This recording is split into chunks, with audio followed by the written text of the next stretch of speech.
Hello students, so today I want to go ahead and introduce you to our new project, which is based off of the Poet on a Mountaintop artwork that we've been looking at for the past week or so. We've been looking at a place that was relaxing, right? It was on top of the mountain and there was lots of nature and was generally just a very calm place. So for this artwork, I want you to create a drawing or a sculpture or kind of whatever material you want to use. I just want you to create a place where you feel calm. And what that means to you might be different than some of your classmates.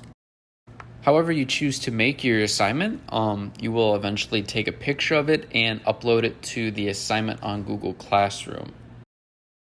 So for my example, I chose to use colored pencils on paper and to draw a place that is calming for me. This is actually a cabin that I used to go to when I was younger with my family. And I would go fishing and swimming and hiking and a bunch of outdoorsy kind of stuff when I was there.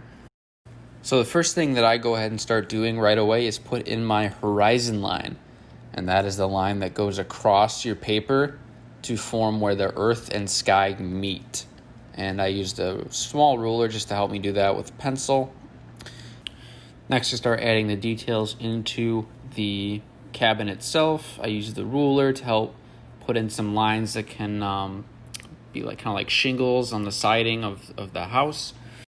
I add windows, doors, railings, any kind of details you want to add. You can add those just with your pencil. And after that, I start putting in some trees, some trunks and branches kind of for the background, kind of building that up before we get into the coloring part. And I add a little campfire there at the bottom, as well as a bench and a little table for people to sit at. And lastly, I add a gravel road leading off from the side. Again, just going off my picture, not exactly as my picture is showing it. I'm changing a few things, but basically going right off the picture that I have.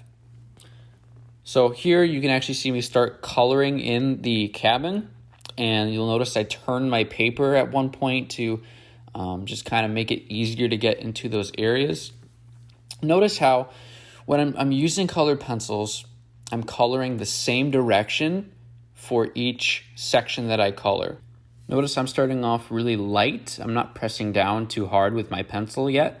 I'm just going over these areas really lightly. I'm not too worried about getting the color exactly as I want it yet, because with colored pencils, you can layer over on top of each other pretty easily.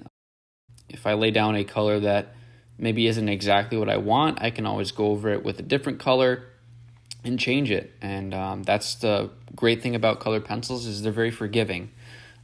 If you make a mistake, you can always just add another layer on top to kind of change that color.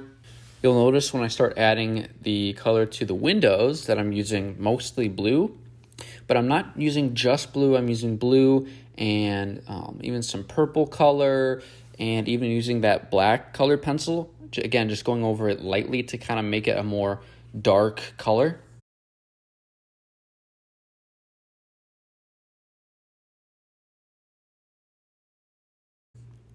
Now, I think the roof is probably one of the coolest parts of the cabin itself. And what I end up doing here is I use some green color and I press really lightly at first, and I get darker towards the edges. As you can see, that bottom left corner is really dark. As I make my way up to the very top of the roof, it gets darker again. But again, it's all about how hard you press down other colored pencils.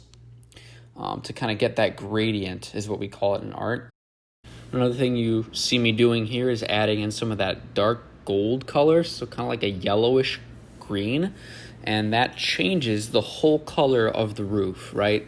So again, mixing those colors, blending those colors together, just to kind of make it look a little bit more interesting. Now I go ahead and start adding in some color for the ground, the foreground, which is the green area around the benches.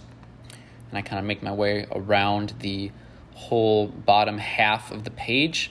Again, using the flat side of my colored pencil, because I want to cover more area faster. So I just turn that pencil on its side and kind of press down lightly as I go across the page. Another thing that you'll see me doing throughout this video is outlining things in black. So this isn't necessarily something you have to do. I think it just adds a level of cleanness and crispness to your drawings. Again, if you were going for something more realistic, you wouldn't necessarily do this step, but I like doing it. So you can do that if you want. If you want to try it out, you can. Again, it just makes your drawings look more clean and gives you an opportunity to go over lines that maybe you didn't draw so great the first time. I'm adding in some darker areas underneath the bench and the table just to kind of show that those are in shadow, areas that are not really hit with too much sunlight. Those areas are going to be darker than the lighter parts of the grass that are exposed to the sunlight.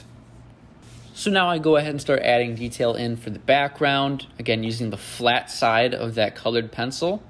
And notice how I color in the same direction there for the first layer of the trees, kind of all going the same direction, and adding the outline, the black outline around the tops of the trees. I even start throwing in some different colors, some like oranges, some browns in with the green of the trees, because again, it's getting closer to fall, and you don't necessarily have to copy exactly what your photo is. You can add some different elements to it. I think with the trees turning right now, or starting to turn, I'm kind of inspired by that. Now for this next part here, I really want to focus in on this tree trunk. And this is something that I think will help a lot of you with your tree renderings in the future, is not going too dark too fast, right? So I start off with a light layer of brown, and then eventually as I get more and more detailed, I add in layers of some of the yellow color and that orange to really make it pop.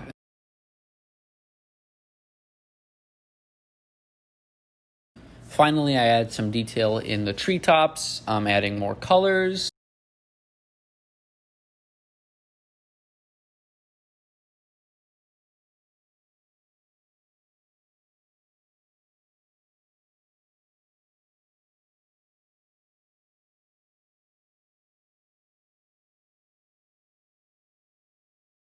And there you go. I have created my favorite place that makes me feel calm, and I used my colored pencils to draw it on paper. Again, you can attempt this project with any kind of media that you would like. And yeah, thank you so much for watching. Have fun creating, and I will see you next time.